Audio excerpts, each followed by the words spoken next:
Thanks for joining us on Arirang News. I'm Kim Dami in Seoul. It's the actual day of Chuseok here in South Korea. Traffic remains heavy, especially for those heading back to Seoul. 510,000 cars are traveling from the provinces to the Greater Seoul area this Tuesday, while 490,000 cars are heading down to the provinces from Seoul.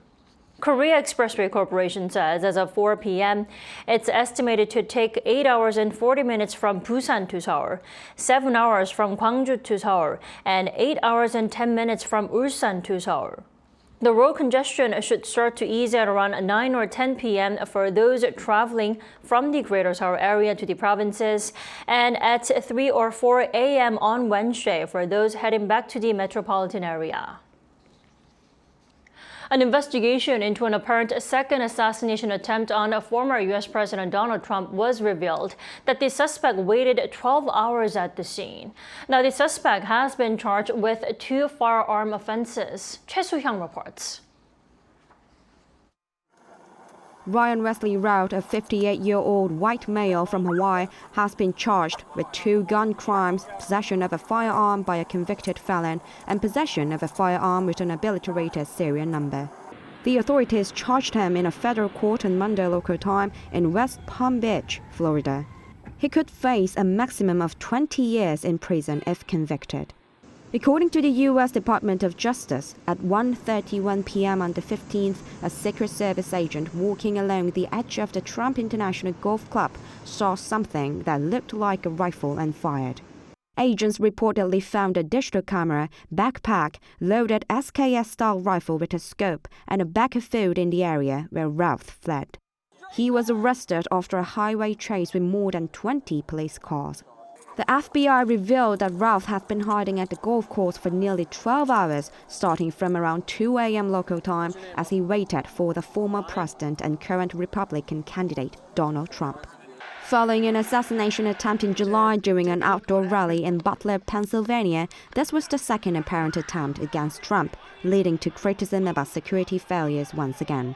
Ronald Rhodes, the acting director of the Secret Service, stated that the security was carried out as planned. He added that Trump's visit to the golf course was unscheduled and private, and the suspected gunman Routh didn't fire any shots at the golf course. When it comes to Secret Service protection, we provide the highest levels. And the president wasn't even really supposed to go there. It was not on his official schedule.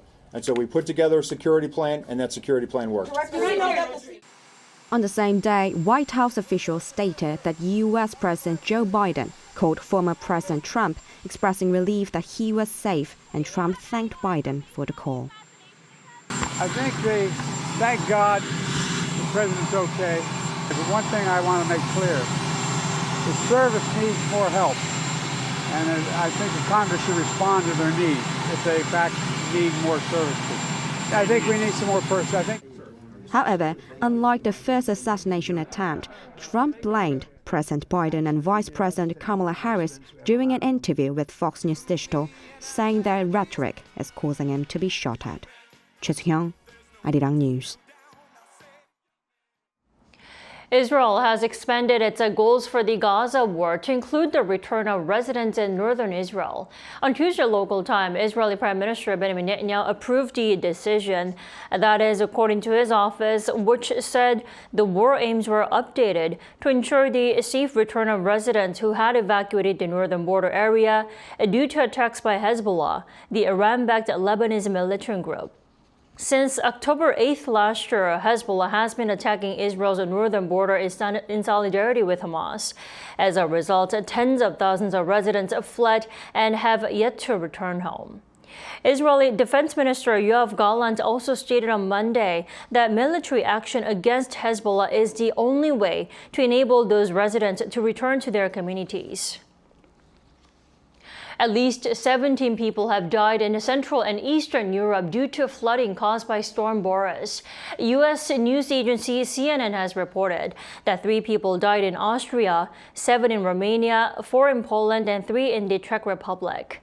Heavy rain has poured down for several days. Some cities in southwest Poland are mostly submerged, and tens of thousands of people in flooded areas have been told to evacuate. Around 300,000 people in the Eastern Czech Republic experienced a lack of hot water because heating facilities were shut down. And CNN reports that the heavy rains are attributed to climate change, with rainfall exceeding a month's worth. Swedish diplomats have returned to their offices in North Korea 4 years after the regime sent them back home due to the pandemic. Sweden's foreign ministry said in a press release last Friday that Swedish diplomats have been dispatched to Pyongyang and that the country's embassy will resume normal operations. The North reopened its border last August, but only allowed countries that it considers friendly, like China, Russia, and Cuba, to resume their embassy operations in Pyongyang. Sweden was the first Western country to forge diplomatic ties with North Korea in 1973, and also the first Western country to return to the regime after the pandemic lockdown. Over the past few years, sales of movie theaters in South Korea have been recovering, especially from May through August. But the sales fell in September despite the long Chuseok holiday. Our Park Kwon-woo tells us more. Movie theaters can get crowded early in the mornings, even on weekdays. Over the past couple of years, with several movies premiering and more to come later this month, people have been visiting theaters as much as they did before the COVID-19 pandemic.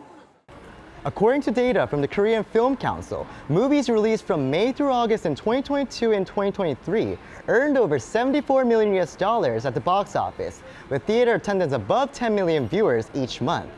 But those figures all dropped in September despite a long Chuseok holiday that month.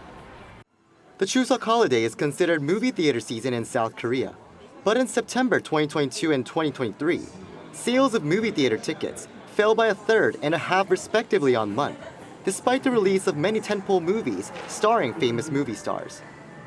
Movies have been customarily released sometime around Chuseok, but last year's movies during that period had lower than expected box office sales, so the industry realized the conventional box office formula doesn't apply anymore. Accordingly, this year, I, the Executioner is the only tentpole Korean movie playing during the holidays. As the previous film in the Veteran series attracted over 13 million viewers in 2015, expectations are high for the second iteration to exceed 10 million once more. Fortunately, a lot of people watched the first movie, so many people will probably wait to see the second one. Pre-sales for I, the Executioner saw around 500,000 tickets sold the day before release. Foreign movies including Beetlejuice and Speak No Evil are other options during the holidays, while films like Transformers 1 are also coming later in September. With several movies available at the box office this month, it now leaves the question, will movie sales recover this September? Park Kwon-woo, Arirang News.